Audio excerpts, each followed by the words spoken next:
महाभारत कथा चित्र के इस तीसरे विश्लेषण में हम सीधे उस मोड़ पर चलेंगे जहां से इस पूरे इतिहास की सबसे बड़ी नींव पड़ती है, एक राजवंश का जन्म। आज हम इस पर डिटेल में बात करने वाले हैं और सच कहूं तो ये हिस्सा हैरान कर देने वाला है, क्योंकि यहाँ कृपा, क्रोध और शक्ति का एक बहुत ही जबरदस्त संगम देखने को मिलता है। तो चलिए बिना देरी किए शुरू करते हैं। अब सोचिए जरा, आखिर कितना विशाल, इतना शक्तिशाली कुरु वंश अचानक सत्य और अहंकार के दो बिल्कुल अलग हिस्सों में कैसे बट गया।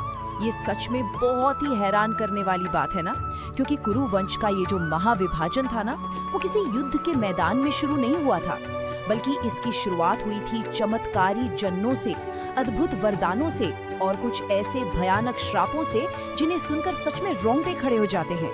तो पहले बात करते हैं श्राप और वरदान की। सिचुएशन कुछ ऐसी थी कि राजा पांडु एक बहुत ही भयानक श्राप के कारण जंगल में थे और इस एक श्राप ने पूरे कुरु वंश के भविष्य पर एक बहुत बड़ा ग्रहण लगा दिया था।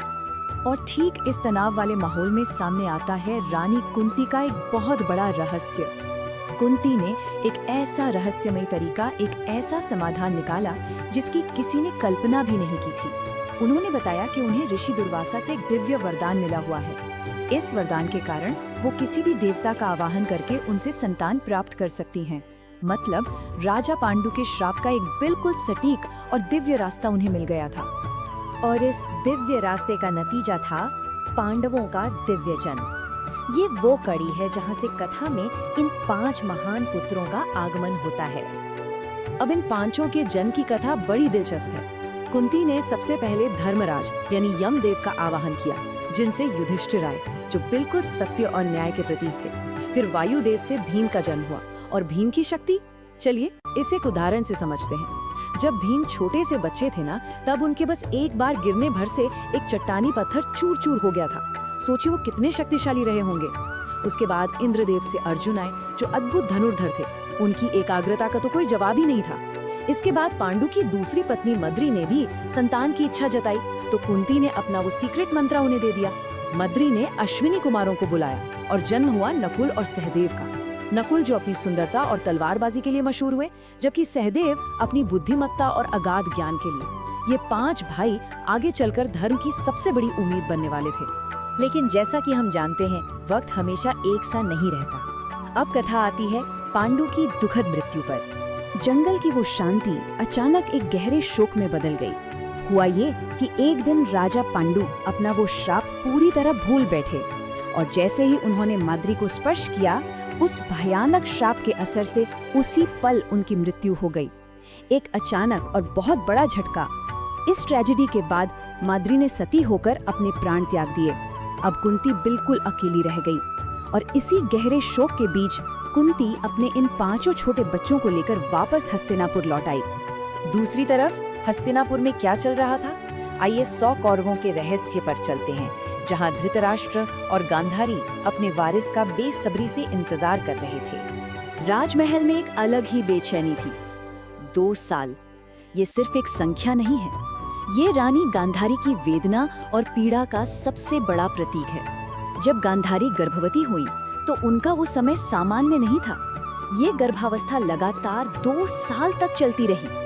2 साल का लंबा इंतजार और दुख, जिसने पूरे हस्तिनापुर के राजमहल के लिए एक बहुत बड़ा असमंजस और तनाव खड़ा कर दिया था। और जब 2 साल बाद आखिरकार प्रसव का वक्त आया, तो परिणाम बहुत ही हैरान करने वाला था, डरावना था एक्चुअली। एक सामान्य बच्चे की जगह एक मांस का निर्जीव पिंड बाहर आया। राजमहल जहां खुशियों की तैयारी कर रहा था, वहां अचानक शोक और गहरी निराशा छा गई। गांधारी इस सदमे को देखकर पूरी तरह टूट चुकी थी। ठीक इस मायूसी भरी स्थिति में महर्षि व्यास की एंट्री होती है और ये हिस्सा किसी चमत्कार जैसा लगता है। उन्होंने इस असंभव सी लगने वाली दशा का एक बेहद अद्भुत समाधान निकाला। उन्होंने पहले उस मांस के पिंड को बिल्कुल 100 बराबर हिस्सों में बांटा, फिर हर एक हिस्से को मिट्टी के बंद घड़ों में एक तरह से सुरक्षित विकास के लिए रख दिया। और समय बीतने के साथ चमत्कारी रूप से उन्हीं घड़ों से 100 पुत्रों और 1 पुत्री का जन्म हुआ। पर कथा यहाँ आसान नहीं होती। इन 100 भाइयों में सबसे पहले जन्म हुआ दुर्योधन का, और दुर्योधन के इस जन्म के साथ ही बेहद डरावनी और अशुभ संकेत मिलने लगे। जैसे ही वो पैदा हुआ, अजीब और डरावनी आवाजें गूंजने लगी। आसपास के जंगली पशु अचानक से रोने और चिल्लाने लगे। एक बहुत ही भयानक आशंका का वातावरण फैल गया पूरे राज्य में। उसकी पहली चीख ने ही जैसे आने वाले विनाश का संकेत दे दिया था।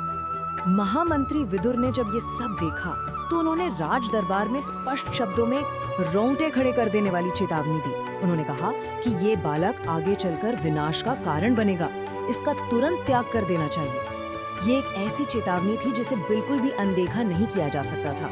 ये इस राजवंश का एक ऐसा मोड़ था जहाँ से वापस आना नामुमकिन था। लेकिन आखिर में राजा धृतराष्ट्र ने क्या किया? कर्तव्य एक तरफ और उनका अंधा प्रेम दूसरी तरफ। धृतराष्ट्र अपने इस नए जन्मे पुत्र से इस कदर जुड़े हुए थे कि उन्होंने इस भयानक भविष्यवाणी और विदुर की उस व्यवहारिक सलाह दोनों को पूरी तरह से दरकिनार कर दिया। उनका ये एक फैसला आगे चलकर पूरे कुरु वंश के भविष्य पर एक काली मोहर लगाने वाला था। और यही वो अहम पड़ाव है जिसे हम कुरु वंश का विभाजन कह सकते हैं, जिसका प्रभाव आने वाली सदियों तक रहने वाला था। तो अब देखिए, स्थिति पूरी तरह बदल चुकी है। हम दो बिल्कुल विपरीत पक्षों को देख रहे हैं। एक तरफ है पांडव, जिनका आधार धर्म और सत्य पर टिका था, और दूसरी तरफ है कौरव, जिनकी जड़ें अहंकार और लालच में गहरी फंसी हुई थी। ये दुश्मनी कोई एक दिन में नहीं आई थी। बचपन से ही दुर्योधन के मन में पांडवों के खिलाफ, खास तौर पर भीम की उस अपार शक्ति को लेकर बहुत गहन ईर्ष्या थी, और यही जलन धीरे धीरे एक भयानक नफरत में बदलने लगी थी। तो अब सबसे बड़ा सवाल ये उठता है, बचपन की ये नफरत आगे चलकर क्या रूप लेगी? ये दुश्मनी कैसे इस आलीशान कुरु वंश को इतिहास के सबसे बड़े युद्ध की ओर खींच कर ले जाएगी? और इन सब के बीच क्या पांडव इस अहंकार और छल कपट के सामने टिक पाएंगे? इन्हीं सवालों के साथ हम इस विश्लेषण को यहाँ रोकते हैं। लेकिन ध्यान रखिए, कथा तो अभी बस शुरू हुई है। आगे क्या होता है ये जानने के लिए अगले भाग में जरूर जुड़िएगा। तब तक सोचिए जरा कि एक छोटी सी जलन कैसे पूरे साम्राज्य को जलाकर राख कर सकती है।